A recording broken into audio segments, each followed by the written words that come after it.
మీకు YouTube channel ఉంటే వీడియోని పూర్తిగా చూడండి. మనం వీడియోని తెలుగులో అప్లోడ్ చేస్తే కానీ ఎవరైతే మన వీడియోని చూస్తారో మన సబ్స్క్రైబర్స్ మన వ్యూవర్స్ వాళ్ళకి ఇంగ్లీష్ లో ట్రాన్స్లేట్ అయ్యి ఆ వీడియో వాయిస్ లో వస్తుంది అనమాట. ఇంగ్లీష్ వాయిస్ లో వస్తుంది. మనం చెప్పిన ఓన్ వాయిస్ లో రావట్లేదు అనమాట. ఎందుకంటే మనం ఆటో డబ్బింగ్ అనేది ఎనేబుల్ చేసుకున్నాం. సో దానివల్ల ఈ ప్రాబ్లం వస్తుంది అనమాట. నేనేంటి నా ఛానల్లో తెలుగు వీడియోస్ పోస్ట్ చేస్తున్నాను. కొంతమందికి ఏంటంటే వీడియో ఓపెన్ చేస్తే చాలు అది ఇంగ్లీష్ లో వస్తుంది అనమాట. నేను చెప్పే ఒరిజినల్ వాయిస్ రావట్లేదు.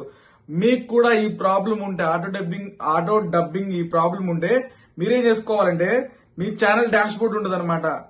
బ్రౌజర్ లోకి వెళ్ళండి, ఏదో ఒక బ్రౌజర్ లోకి వెళ్ళి ఛానల్ డాష్ బోర్డ్ ఓపెన్ చేయండి. ఛానల్ డాష్ బోర్డ్ ఓపెన్ చేస్తే మనకి సెట్టింగ్స్ అన్ని ఇట్లా వస్తాయి అనమాట. సో కిందికి ఇట్లా స్క్రోల్ డౌన్ చేస్తా ఉంటే కింద ఇక్కడ సెట్టింగ్స్ గేర్ ఐకాన్ సింబల్ అయితే ఉంటది అనమాట. ఈ సెట్టింగ్స్ గేర్ ఐకాన్ మీద క్లిక్ చేసుకోవాలి. దీని మీద క్లిక్ చేస్తే సెట్టింగ్స్ అయితే ఓపెన్ అయిపోతాయి.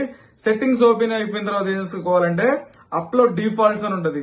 అప్లోడ్ డిఫాల్ట్స్ లోకి వెళ్ళిపోయిన తర్వాత బేసిక్, అడ్వాన్స్డ్ సెట్టింగ్స్, మానిటైజేషన్ అని ఉంటది. అడ్వాన్స్డ్ సెట్టింగ్స్ లోకి వెళ్ళిపోవాలి.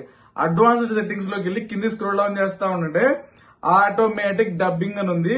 ఇది అన్ని ఆన్ లో ఉన్నాయి అనమాట. నేను ఆఫ్ చేస్తున్నాను. టిక్లన్నీ ఆఫ్ చేసిన తర్వాత కిందికి ఇట్లా పక్కకి ఇట్లా స్వైప్ చేస్తే సేవ్ అని ఉంటది. సేవ్ అనే దాని మీద క్లిక్ చేసిన తర్వాత మనం ఒరిజినల్ గా మీరు వీడియోస్ ని తెలుగులో క్రియేట్ చేసి తెలుగులో అప్లోడ్ చేస్తే ఎవరైనా మన వీడియోని ఓపెన్ చేస్తే వాళ్ళకు కూడా తెలుగులోనే వస్తుంది అనమాట. మీరు ఇంగ్లీష్ లో క్రియేట్ చేసి ఇంగ్లీష్ లో అప్లోడ్ చేస్తే ఎవరైనా చూస్తే అది ఇంగ్లీష్ లోనే ఒరిజినల్ వాయిస్ లోనే వస్తుంది అనమాట.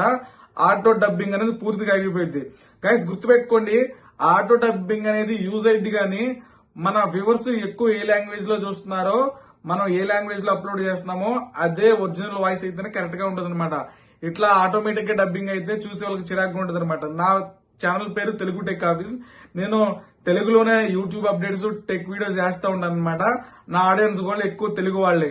నేనేంటి ఆటో డబ్బింగ్ ఆన్ చేసుకుంటే తెలుగు వాళ్ళకి కూడా ఇంగ్లీష్ వాయిసే వస్తుంది అనమాట. సో దానివల్ల వాళ్ళకి చిరాకుగా ఉంటుంది. ఇది గుర్తుపెట్టుకుని యూట్యూబ్ ఉన్న వాళ్ళు దీన్ని పక్కా ఆఫ్ చేసుకోండి. Thank you.